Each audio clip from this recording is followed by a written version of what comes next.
एक नई फाइल बनाई, इसको आपने उसी तरह से सेव करना है अपने फोल्डर के अंदर। इसको मैं form.html के नाम से सेव कर रही हूँ, ठीक है। इसको वैसे ही आपने स्टार्ट करना है, HTML का टैग लगा के, और टाइटल वैसे ही दे देंगे। और हमने चूंकि बॉडी में काम करना है, यहाँ हम h1 लगा लेते हैं। इसके अंदर हम लिख लेते हैं form, HTML form, HTML form, और फॉर्म h1 क्लोज कर लेते हैं। फॉर्म बनाने के लिए जो आपने टैग यूज करना है, उसका टैग का नाम भी फॉर्म ही है। इस टैग के हैं 3 एट्रीब्यूट्स। सबसे पहले है आपके पास एक्शन। एक्शन क्या होता है? फॉर्म होता क्या है? जब आप रजिस्टर्ड होते हैं किसी भी वेबसाइट पे, तो आप एक फॉर्म फिल करते हैं जिसमें आप अपना नेम, आईडी, पासवर्ड, इस तरह से चीज़ें एंटर करते हैं। और जब भी आप लॉगिन होते हैं, तब भी आप एक छोटा सा फॉर्म फिल करते हैं जिसके अंदर आप अपना यूज़र नेम और पासवर्ड देते हैं। क्योंकि फॉर्म के अंदर जो आप डाटा डालते हैं वो डाटाबेस में सेव होना है। वो डाटाबेस कहाँ पड़ी होती है? सर्वर साइड पे।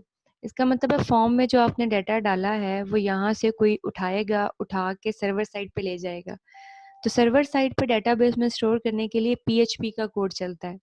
तो इस फाइल का लिंक होगा PHP के साथ, यानी जैसे ही हम इसके बटन पे क्लिक करेंगे तो PHP की पीछे फाइल चलनी चाहिए। तो वो उस फाइल का नाम हम एक्शन में लिखते हैं, ठीक है, PHP के। फॉर एग्जांपल उस फाइल का नाम है insert.php। जैसे ही हम बटन पे क्लिक करेंगे तो क्या होगा? insert.php चलेगी ये फाइल, और ये क्या करेगी? ये सारा डाटा उठा के सर्वर साइड पे डाटाबेस में डाल देगी। अभी चूंकि वो फाइल हमारे पास है नहीं, PHP हमने पढ़ी नहीं है, क्योंकि हम तो सिर्फ डिजाइनिंग कर रहे हैं, तो हम ये फाइल नहीं लिखेंगे क्योंकि हम सिर्फ डिजाइनिंग कर रहे हैं, ठीक है। दूसरा एट्रीब्यूट हमारा यहाँ पे पास टारगेट है। टारगेट आपने पहले लिंक में पढ़ा था, लिंक के टैग में। तो ये टारगेट हम ब्लैंक भी लिख सकते हैं, अंडरस्कोर ब्लैंक, या फिर सेल्फ। सेल्फ होता है कि जो PHP का पेज है वो हमारे HTML के पेज के उसी टैब में ओपन हो जाएगा। ब्लैंक का मतलब है कि ये एक नए टैब में ओपन होगा PHP का पेज, ठीक है। उसके बाद फिर हमारे पास थर्ड एट्रीब्यूट है इसका मेथड। हमारे पास डाटा क्लाइंट साइड से सर्वर साइड पे सेंड करने के 2 तरीके हैं, एक गेट है और दूसरा है पोस्ट। पोस्ट, दोनों में क्या डिफरेंस है? गेट में जब आप डाटा सेंड करते हैं तो वो आपके URL के साथ अपेंड हो जाता है, ये URL के साथ। यानी गेट में जब आप डाटा सर्वर साइड पे सेंड करते हैं तो वो URL के साथ अपेंड होके सेंड होता है। क्योंकि वो URL के साथ अपेंड होता है तो वो लार्ज अमाउंट ऑफ डाटा जो है वो small amount of data transfer हो सकेगा, large amount of data transfer नहीं हो सकेगा, क्योंकि उसने URL के साथ अटैच होना है। तो URL के साथ एक लिमिटेड साइज डाटा ही अटैच होता है।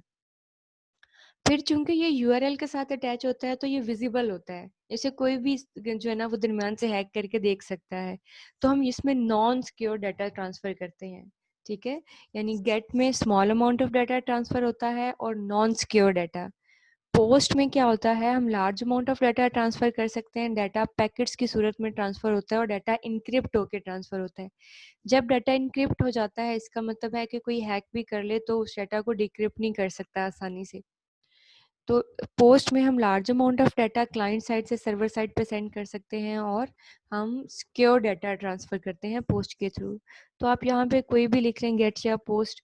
अगर आपका स्मॉल अमाउंट ऑफ डाटा है तो गेट लिख लें, लार्ज अमाउंट ऑफ डाटा है तो पोस्ट लिख लें, ठीक है। उसके बाद अगर हम चाहते हैं कि फॉर्म के चारों साइड पे बॉर्डर आए, तो उसके लिए हम टैग लगाते हैं फील्ड सेट का। अगर आप बॉर्डर देना चाहते हैं तो फील्ड सेट, ठीक है। ये इसके अंदर हम अपना सारा जो है वो फॉर्म बनाएंगे। अगर आप ये नहीं लगाएंगे तो क्या होगा? बस इसका बॉर्डर नहीं आएगा, ठीक है। अगर आप चाहते हैं कि जो फॉर्म का टाइटल है वो आपका लिखा हुआ आए, जैसे होता है ना बॉर्डर और आधा बॉर्डर कट हुआ है, जैसे ही देखे ना ये बॉर्डर है, यहाँ से थोड़ा सा कट होके अंदर फॉर्म लिखा हुआ है। अगर हम ऐसे लिखना चाहते हैं तो उसके लिए हम अंदर लेजेंड का टैग लगाते हैं। उसमें हम लिख लेते हैं रजिस्ट्रेशन फॉर्म। ये देखते हैं कि अभी आपको नज़र कैसा आएगा, क्योंकि इसमें डाटा तो अभी है नहीं। तो ये आपके पास है डेस्कटॉप,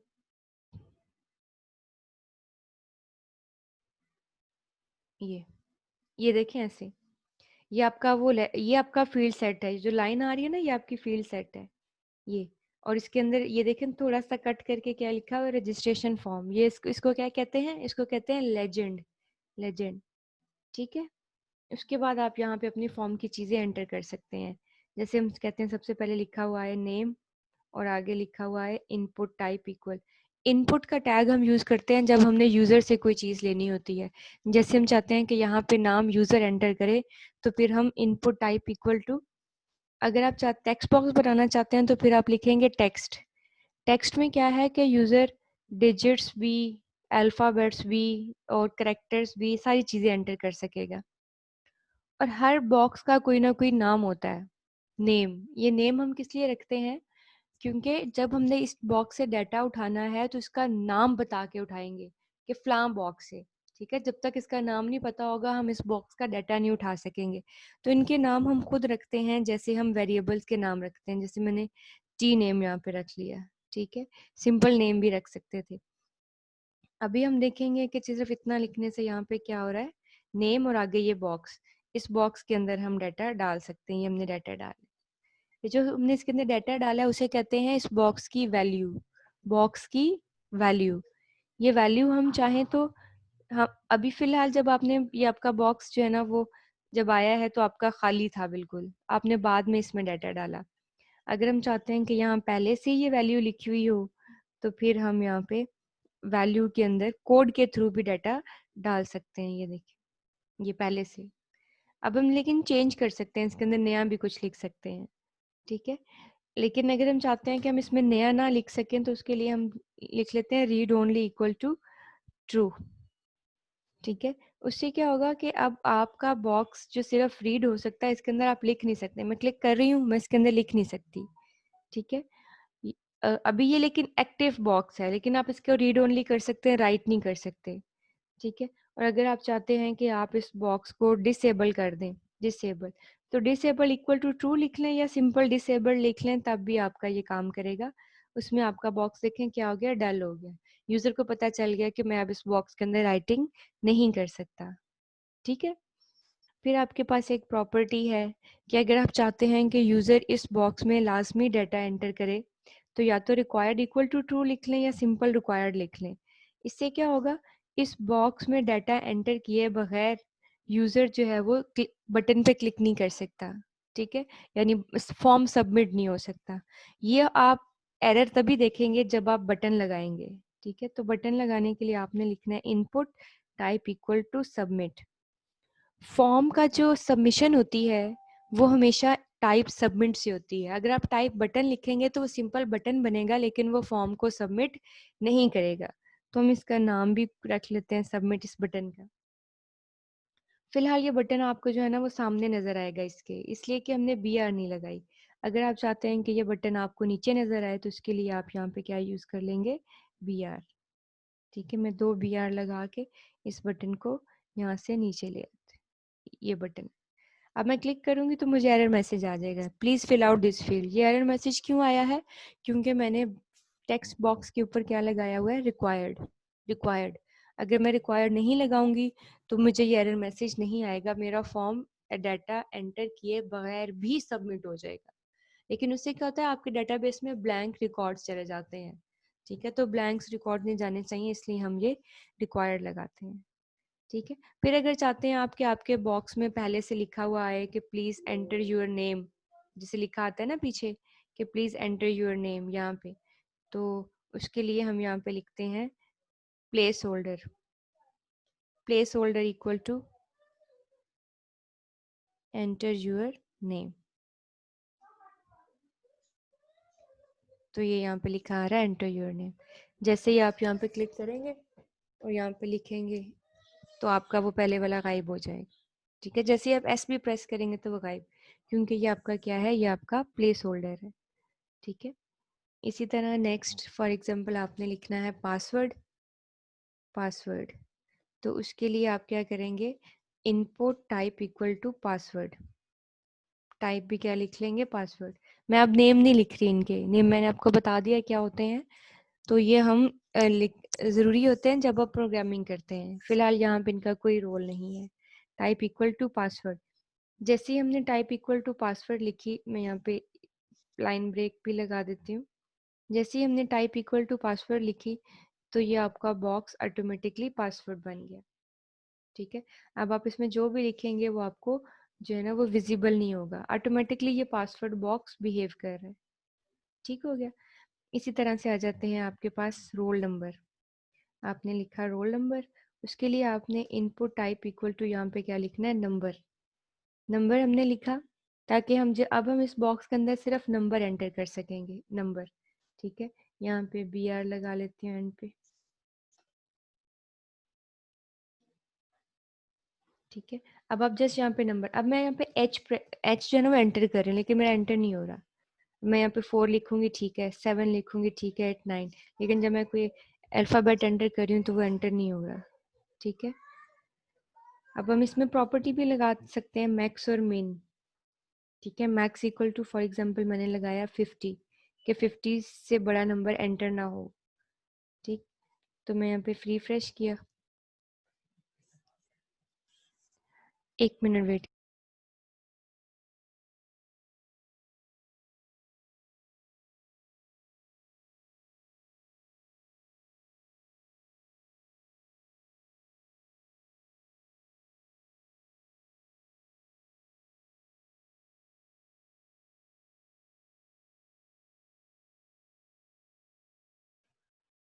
तो अब आप इसमें मैक्सिमम नंबर एंटर तो कर सकते हैं, लेकिन जैसे ही आप बटन पे क्लिक करेंगे वो आपका सबमिट नहीं होगा। फॉर एग्जांपल यहाँ मैं एंटर कर देती हूँ 67, सबमिट किया, पहले तो मेरा वो रिक्वायर्ड का आ रहा है, वो मैं रिक्वायर्ड ख़त्म कर देती हूँ ताकि ये बार बार इसमें एरर मैसेज ना दे, जो हम फील्ड डिस्कस कर रहे हैं बस उसी का एरर मैसेज आए। रिफ्रेश किया, यहाँ मैं एंटर कर देती हूँ 67, एंटर तो हो गया, हालांकि मैंने मैक्स 50 लगाया, लेकिन जब मैंने सबमिट किया तो वह मैसेज दे रहा है value must be less than और इक्वल टू 50। क्यों? क्योंकि हमने ये पीछे जो है वो लगाया हुआ है मैक्स। इसी तरह से आप मिन भी लगा सकते हैं। इसी तरह से हम यहाँ पासवर्ड में मैक्स लेंथ भी लगा सकते हैं, मैक्स लेंथ इक्वल टू 6, 6 से ज़्यादा नंबर जो है ना वो पासवर्ड में एंटर ना हो सके। ठीक है, यहाँ पे हम लगा लेते हैं 35, ये हमारा ठीक है। अब यहाँ पे हम 2 3 4 5 6 7 8 9, ये देखें 6 से आगे देखें, मैं प्रेस कर रही हूँ 6 से आगे एंटर ही नहीं हो रहे। ठीक है, मैक्सिमम 6 है मैक्स लेंथ, 2 भी ठीक है, 3 भी ठीक है, लेकिन इससे आगे जो है ना वो मेरा एंटर ही नहीं हो पा रहा। ठीक, ये मैक्स लेंथ है, और मैक्स लेंथ जो है वो करेक्टर्स पे काम करता है, ये मैक्सिमम नंबर है। ठीक है, ये input type equal to number पे काम करता है। ठीक हो गया। उसके बाद आ जाता है हमारे पास ईमेल। ईमेल, इसके लिए हम लिखेंगे input type equal to email, type भी उसकी ईमेल, तो हम इसमें जो है ना वो ईमेल एंटर कर सकेंगे। अब रिफ्रेश किया हमने, अब देखें यहाँ पे मैंने SA एंटर किया, मैं सबमिट करती हूँ तो मुझे क्या कह रहा है, प्लीज़ इंक्लूड @ कि ये एक प्रॉपर ईमेल एड्रेस नहीं है। तो फिर मैं यहाँ पे प्रॉपर ईमेल एड्रेस लिखूंगी, ये मैंने प्रॉपर ईमेल एड्रेस लिखा, अब मैंने सबमिट पे क्लिक किया, अब मेरी सबमिशन हो गई है क्योंकि अब ये एक प्रॉपर ईमेल एड्रेस है, तो ये ऑटोमेटिकली ईमेल को चेक कर रहा है। ठीक है, उसके बाद आ जाते हैं जेंडर। जेंडर, ठीक है, तो जेंडर में हमारे पास जैसे ऑप्शन होती है ना मेल और फीमेल की, तो उसके लिए हम यूज़ करते हैं रेडियो बटन। रेडियो, तो हम चाहते हैं इसके आगे लिखा हुआ है मेल, मेल, और उसके बाद दूसरा जो बटन हो रेडियो, उसके आगे लिखा हुआ है फीमेल, और यहाँ पे 2 BR लगा लें। ठीक है, अब ये देखें, ये हमारे पास ऐसे इस तरह से 2 बटन है, मेल और फीमेल, लेकिन ये दोनों चेक हो रहे हैं, ऐसा तो नहीं होना चाहिए, दोनों तो चेक नहीं होने चाहिए। उसके लिए हम क्या करते हैं, जो इनका नेम है ना, फॉर एग्जांपल इसका नाम भी मैंने G1 रखा और इसका नाम भी G1 रखा, दोनों के नाम आपने सेम रखने हैं। दोनों के नाम इसलिए सेम रखें कि जब पहला चेक होता है तो G1 में मेल चला जाएगा, जब दूसरा चेक होता है तो G1 में फीमेल चला जाएगा और वो मेल जो है वो ख़त्म हो जाएगा। इसलिए चेक रेडियो बटन में एट अ टाइम अगर उनके नेम सेम रखेंगे तो एट अ टाइम एक ही वैल्यू जो है वो एंटर हो सकेगी। अब देखिए, मैं मेल सेलेक्ट करती हूँ, फीमेल किया तो मेल गायब, मेल किया तो फीमेल गायब। ठीक है, तो एट अ टाइम एक ही सिलेक्शन होगी। जब हम लेकिन फॉर्म लोड करते हैं तो हमारा कोई भी सिलेक्ट नहीं होता दोनों में से। अगर हम चाहते हैं कि जब हम फॉर्म लोड हो तो जो मेल वाला रेडियो बटन है वो चेक टू, तो हम यहाँ पे प्रॉपर्टी लगा देते हैं चेक इक्वल टू ट्रू, या फिर आप सिंपल चेक लिख लें तब भी ये काम करेगा। ये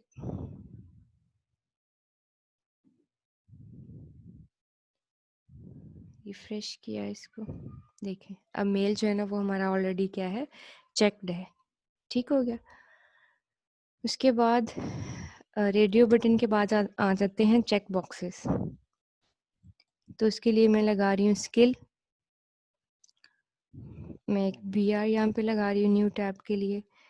चेक बॉक्सेस के लिए हम लिखते हैं type checkbox, CH checkbox, type का नाम भी चेक बॉक्स है। ठीक है, फॉर एग्जांपल जैसे MS ऑफिस। ठीक है, और मैं इसी लाइन को कॉपी कर लेती हूँ, ये एक चेक बॉक्स बन गया और ये 3 चेक बॉक्स बन गए, और हम यहाँ पे लगा लेते हैं BR। ये तीनों न्यू लाइन पे या एक ही लाइन पे डिस्प्ले हो जाए, कोई इश्यू नहीं है। ठीक, हम यहाँ पे MS ऑफिस की जगह लिख लेते हैं एक्सेल। जी बेटे पूछिएगा जो हैंड रेज करें। नहीं मैम, क्लियर हो गया। ठीक हो गया, हमने इनके 3 डिफरेंट ऑफिस एक्सेल पावर रख लिया। पहले चेक बॉक्सेस बना, एक चेक बॉक्स है उसके आगे ऑफिस लिखा हुआ है, फिर एक चेक बॉक्स है उसके आगे एक्सेल, फिर एक चेक बॉक्स है उसके आगे पावर लिखा हुआ है, और यहाँ पे हम बटन को नीचे ले जाने के लिए BR लगा लेते हैं, यहाँ पे लगा लेते हैं ताकि बार बार ये बटन नीचे आएगा हमारा, ये। ठीक है, स्किल किसी के पास ऑफिस भी हो सकती है, एक्सेल भी और पावर भी, क्योंकि स्किल तो सारी सिलेक्ट हो सकती है ना एक टाइम पे। किसी के पास ये स्किल, एक ही स्किल है, तो किसी के पास 2 स्किल्स हैं, किसी के पास 3 स्किल्स हैं, तो इसमें जेंडर वाली क्वालिटी नहीं है कि कि एक टाइम में एक ही सिलेक्शन हो। तो हम इनके नेम क्या रखेंगे, यहाँ पे डिफरेंट रखेंगे। ठीक है, नेम डिफरेंट रखेंगे ताकि सारे जो है ना वो सिलेक्ट हो सकें। ठीक हो गया, ये हमारे पास आ गया स्किल यानी चेक बॉक्स। फिर इसके बाद हमारे पास आ जाती है लिस्ट। ठीक है, जैसे हम लिख लेते हैं कंट्रीज, कंट्रीज। ठीक है, लिस्ट के लिए जो हमारे पास होती है वो उसे कहते हैं सिलेक्ट, सिलेक्ट स्टेटमेंट। वो उसको ऐसे सिलेक्ट लिखा जाता है, वो इनपुट का टैग नहीं है। ठीक है, सिलेक्ट, क्योंकि उसमें हम खुद राइटिंग नहीं करते, उसके अंदर हम डाटा डालते हैं। सिलेक्ट, इसका भी हम नेम लिखेंगे यहाँ पे, नेम। ठीक है, फॉर एग्जांपल कंट्री, नेम इसलिए लिखते हैं ताकि अगर एक से ज़्यादा सिलेक्ट हो तो हम फिर कोडिंग में बता सकेंगे कि हम किस सिलेक्ट की बात कर रहे हैं। ठीक है, डिफरेंशिएट करने के लिए। फिर जो इसके अंदर ऑप्शंस डालते हैं ना, कंट्रीज डालते हैं, वो ऑप्शन के टैग से डालते हैं। ठीक है, जैसे हमने डाला पाकिस्तान, फिर मैं इसको कॉपी करके ना यही 2-3 दफ़ा डाल देती हूँ, ये डाल दिया, ये और ये नाम चेंज कर लें यहाँ पे।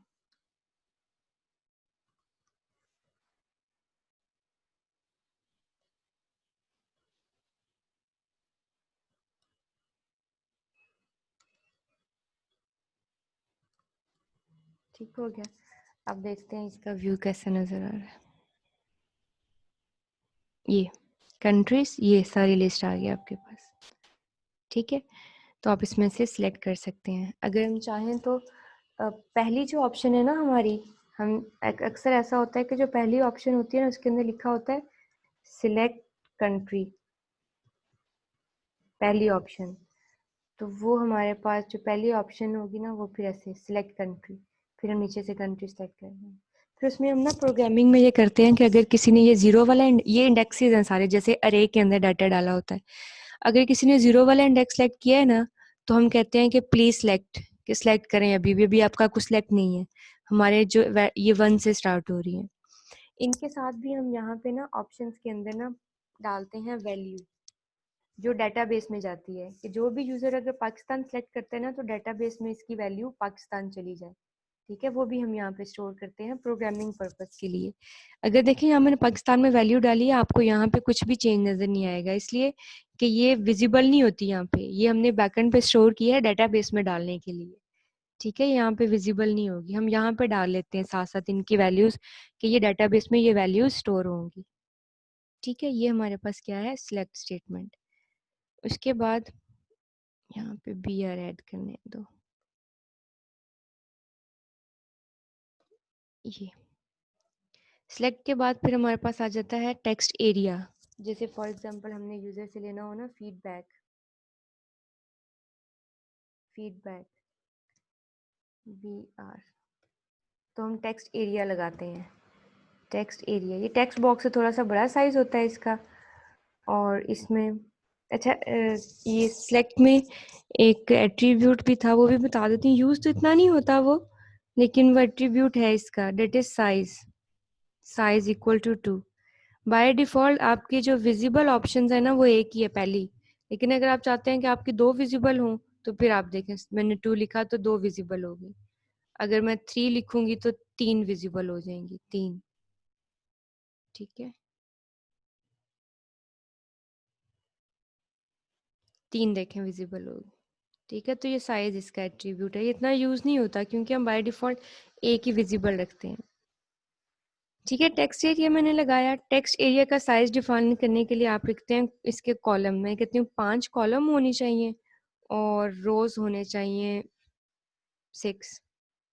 तो ये इतना बड़ा इसका साइज हो जाएगा।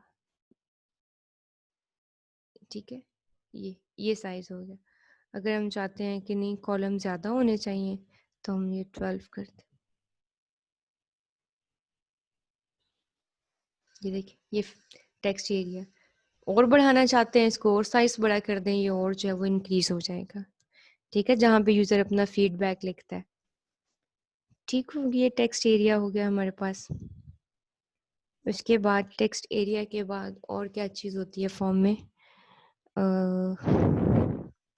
फॉर एग्जाम्पल आपने कलर सेलेक्ट करना है, कलर। ठीक है, तो इसके लिए आप लिखते हैं input type equal to colour. नाम देखें इनके अच्छे हैं, टाइप वही है जो हमने जिस तरह का काम करना है। ये देखें, ये आप कलर सेलेक्ट कर सकते हैं अपनी मर्जी का। ये मैंने ये कलर सेलेक्ट किया, देखें वही कलर यहाँ पे आ गया। ये आप यूज़ करते हैं जब आपने कोई कार्ड वगैरह डिज़ाइन करवाना हो यूज़र से। ठीक है, तो आप फिर ये लिख सकते हैं। ठीक है, यूज़र से कलर लेना है कि किस कलर का ड्रेस डिज़ाइन करना है, तो आप यहाँ से यूज़र से कलर भी ले सकते हैं। ठीक है, फिर आपके पास आ जाती है डेट। उसके लिए आप लिखते हैं input type equal to date.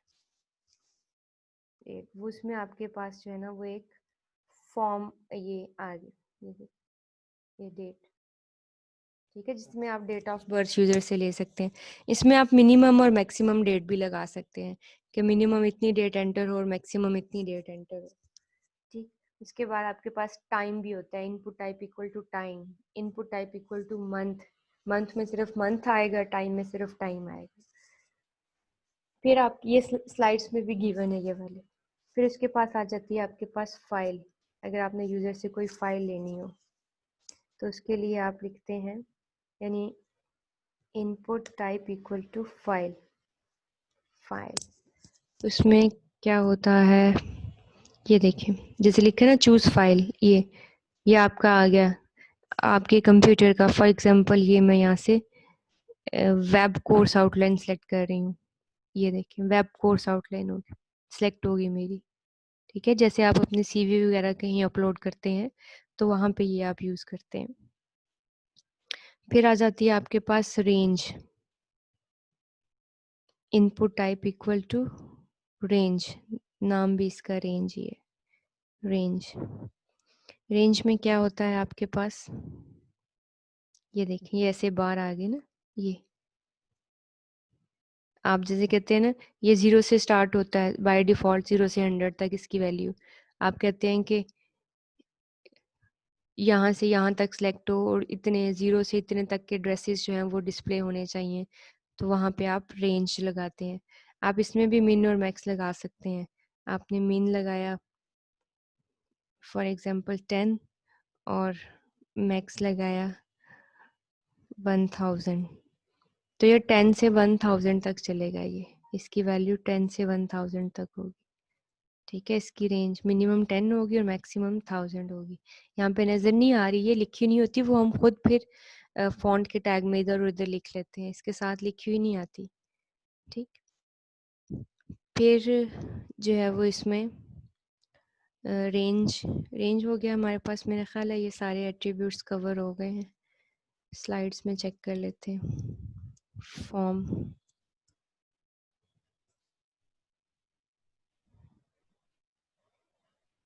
ये form, radio button, get post, checkbox, select multiple text area, legend. अच्छा, रीसेट का बटन रह गया है। Email, file, month, number, range, time, read only, pattern रह गया। रीसेट का बटन और पैटर्न। रीसेट का बटन आप कैसे लगाते हैं, वो बटन के साथ लगेगा यहाँ पे। उसमें आप क्या करते हैं, उसमें जस्ट आपने लिखना है input type equal to reset, type equal to reset. उससे क्या होगा कि जैसे ये रीसेट आ गया, जैसे आपने फॉर्म फिल किया ना, मैंने यहाँ पे कुछ एंटर किया है, मैंने यहाँ पे कोई ईमेल एंटर की है, मैंने यहाँ से कोई कंट्री सेलेक्ट किया है, यहाँ से ये भी कलर भी सिलेक्ट किया है। अब कहते हैं नहीं नहीं मुझे दोबारा फॉर्म फिल करना है, तो आप रीसेट करेंगे, आपका दोबारा से फॉर्म जो है वो इनिशियल स्टेज पे आ जाएगा। मतलब जो आपकी सिलेक्शन थी ना वो सारी ख़त्म हो जाएंगी ऑटोमेटिकली, रीसेट हो गया फॉर्म। ठीक है, बस इतना काम करता है ये रीसेट का बटन। फिर लास्ट पे एक इम्पॉर्टेंट एट्रीब्यूट है पैटर्न। पैटर्न जैसे फॉर एग्जांपल अब कुछ जो चीज़ें उन्होंने दे दी हैं ईमेल के लिए, ईमेल का पैटर्न दे दिया है। फॉर एग्जांपल जैसे आपका CNIC है, आप चाहते हैं कि यूज़र इसमें ना मेरा CNIC ही एंटर करे और कोई चीज़ें एंटर ना करे। जैसे CNIC का पैटर्न आप यहाँ बताना चाहते हैं। अब इसके लिए कोई भी आपके पास बिल्ट इन टेक्स्ट बॉक्स नहीं है, पहले से बना हुआ कोई टेक्स्ट बॉक्स नहीं है, तो फिर आप क्या करते हैं, आप यहाँ पे लिखते हैं input type equal to text. ठीक है, और आप यहाँ पे अपना पैटर्न बनाएंगे, अपना पैटर्न। क्यों, आप CNIC को ज़रा देखें तो पहले आता है 38403, पहले 5 डिजिट है, तो हम इसके लिए पैटर्न क्या लिखेंगे कि 0 से 9 तक, 0 से 9 तक पहले 5 सिलेक्ट होने चाहिए। ठीक है, जो आप ये स्क्वायर ब्रैकेट में लिख रहे हैं ये रेंज है, और जो आप कर्ली ब्रैकेट में लिख रहे हैं ये सिलेक्शन है। इस रेंज में से 5 सिलेक्ट हों, फिर डैश आए, डैश, फिर 0 से 9 तक जो है वो कितनी सिलेक्शंस होनी चाहिए, 7, 3 4 5 8 8 6, ठीक है 7, फिर एक डैश, फिर 0 से 9 तक कितनी सिलेक्शन हो, 1, क्योंकि लास्ट फिर हमारे पास 1 आता है ना। तो ये देखिए ये पैटर्न एक बन गया। पहले 0 से 9 तक 5 आने चाहिए, फिर डैश हो, फिर 0 से 9 तक 7 आने चाहिए, फिर डैश हो, फिर 0 से 9 तक 1 आना चाहिए। ठीक है, ये हमने ईमेल का एक पैटर्न बना लिया। अब देखें, अब हम वहाँ पे जाके जब रिफ्रेश करते हैं, ये हमारे पास CNIC बॉक्स आ गया। मैं इसमें एंटर करती हूँ D, मैंने सबमिट किया। Please match the requested format, मतलब जो आपने फॉर्मेट लिखा है वो ठीक नहीं है। मैं लिखती हूँ 38403, फिर मुझे ऐसे एरर मैसेज देगा। फिर मैं लिखती हूँ डैश 3458861 डैश, अभी भी मैसेज आ रहा है 4। अब पूरा हो गया वो फॉर्मेट जो हमने लिखा था। सबमिट पे क्लिक किया, अब हमारा फॉर्म क्या हो गया, सबमिट। ठीक है, तो जब तक आप इस पैटर्न के अकॉर्डिंग नहीं चीज़ें लिखेंगे, आपके इस बॉक्स में एरर मैसेज आता रहेगा। यानी आप किसी भी बॉक्स को अपनी मर्जी से भी डिज़ाइन कर सकते हैं कि इसमें किस तरह की चीज़ें जो हैं वो सबमिट होनी चाहिए। फॉर एग्जांपल यहाँ पे मैं ना कोई कोड बनाती हूँ, कोड, और मैं यहाँ पे लिखती हूँ input type equal to text, और यहाँ पे मैंने पैटर्न लिखा।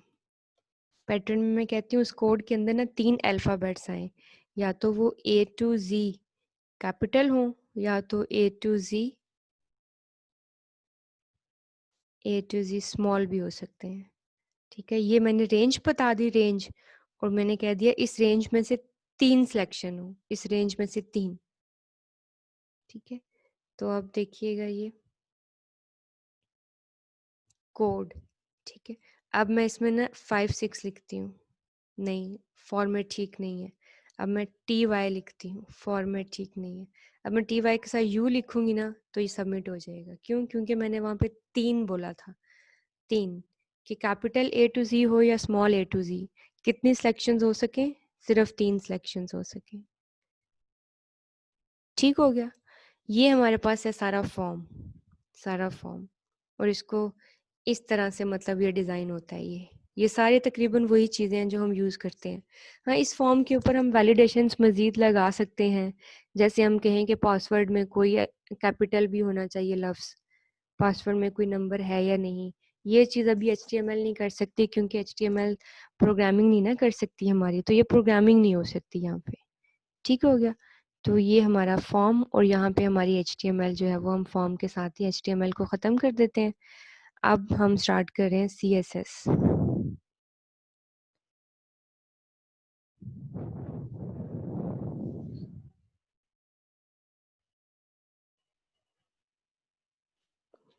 सीएसएस क्या होती है आपके पास? सीएसएस आपके पास होती है जिसमें आप एचटीएमएल के पेज को डिज़ाइनिंग दे सकते हैं, उसको स्टाइल्स दे सकते हैं आप। ठीक है। CSS stands for cascading style sheet. ये स्टाइल्स डिस्क्राइब करती है, HTML के टैग्स को किस तरह से डिस्प्ले होना चाहिए वो डिसाइड करती है। और इसमें हमारा फ़ायदा ये होता है कि हम बहुत सारे पेजेस के लिए एक सिंगल CSS डिज़ाइन कर सकते हैं। हमें बार बार वो स्टाइल बताने की ज़रूरत नहीं होती। हम एक दफ़ा CSS में डिफ़ाइन कर देते हैं और बार बार फिर उसे क्या कर लेते हैं, यूज़ कर लेते हैं। CSS की हमारे पास 3 टाइप्स होती हैं, एक्सटर्नल, इंटरनल और इनलाइन। यानी इनलाइन CSS, इंटरनल CSS और एक्सटर्नल CSS। सबसे पहले हम इनलाइन CSS को देखते हैं। इनलाइन CSS क्या होती है हमारे पास? इनलाइन CSS में जो हम स्टाइल लिखते हैं ना, वो हर टैग के अंदर जाके लिखना पड़ता है। यानी हर टैग के अंदर जाके हमें CSS का कोड करना पड़ता है। जैसे हम यहाँ से अपनी वही सबलाइम की फॉर्म वाला क्लोज कर देते हैं और हम यहाँ से अपना ओपन कर लेते हैं, जो हमने सबसे पहले ये किया था। ठीक है। अब हमें फॉर एग्जांपल जैसे हमने यहाँ पे H1 का, ये H2 का टैग लगाया था। ठीक है, H2 का। हम इस H2 के टैग को ना मतलब CSS अप्लाई करना चाहते हैं। CSS की बहुत सारी प्रॉपर्टीज़ हैं, हम सारी प्रॉपर्टीज़ वन बाय वन पढ़ेंगे, लेकिन पहले हम डिफरेंस देख लें कि इनलाइन, इंटरनल और एक्सटर्नल में क्या डिफरेंस। जब ये हमारा क्लियर हो जाएगा तो फिर हम वन बाय वन सारी प्रॉपर्टीज़ को डिस्कस करना शुरू हो जाएंगे, कि जो कि हम CSS के अंदर कर सकते हैं। ठीक है, पहले हम सिर्फ डिफरेंस फाइंड आउट करेंगे, और उसके लिए हम सिर्फ एक प्रॉपर्टी यूज़ करेंगे, वो है कलर। कलर की प्रॉपर्टी। इस कलर की प्रॉपर्टी से जो है ना, मैं आपको जो है ना वो तीनों का डिफरेंस पहले बताना चाहूँगी। फॉर एग्जाम्पल हम किसी भी टैग का स्टाइल, सॉरी, कलर चेंज करना चाहते हैं CSS के थ्रू, तो हम इनलाइन CSS कैसे यूज़ करेंगे? इनलाइन CSS के अंदर लिए ना आपने टैग के अंदर जाके लिखना है, यानी CSS, अब इनलाइन देखें, टैग के अंदर जाके लिखना है style equal to, style equal to, फिर आगे ये CSS की प्रॉपर्टीज आ गई हैं सारी। ये प्रॉपर्टी है, ये उसकी वैल्यू है। प्रॉपर्टी लिखने के लिए हम क्या लिखेंगे? कलर, उसकी प्रॉपर्टी है, आगे ये कॉलन, आगे उसकी वैल्यू आएगी ब्लू। ठीक है, कलर। फिर हम सेमीकोलन डालते हैं और नई प्रॉपर्टी लिखते हैं, न्यू। ठीक है, जैसे ये देखें, पहली प्रॉपर्टी लिखिए कॉलन ब्लू, फिर सेमीकोलन, मार्जिन लेफ्ट, फिर उसकी वैल्यू 30 पिक्सल, फिर ये। अभी हम एक ही चूंकि प्रॉपर्टी लिख रहे हैं तो हम बस इतनी लिखेंगे। ये एक्चुअल में CSS का कोड है, style equal to colour blue. ये कौन सी CSS है? ये इनलाइन CSS है, इनलाइन। अभी हम देखेंगे इसको जरा डिस्प्ले करवा के।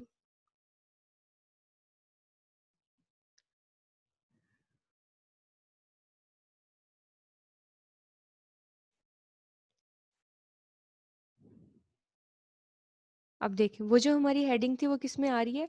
वो हमारी ब्लू में आ रही है। मैं ऊपर फॉन्ट फॉन्ट का टैग जो है वो ख़त्म कर देती हूँ।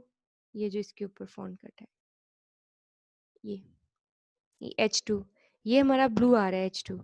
ठीक है, यहाँ भी फॉर एग्जांपल कोई H2 लगा हुआ है, जिसके अंदर हम लिख लेते हैं CSS, और H2 हमारा क्लोज हो गया। ठीक है, ये CSS देखें, ये हमारा ब्लू आ रहा है। अब इनलाइन CSS में हर टैग के अंदर जाके CSS का कोड लिखना पड़ता है।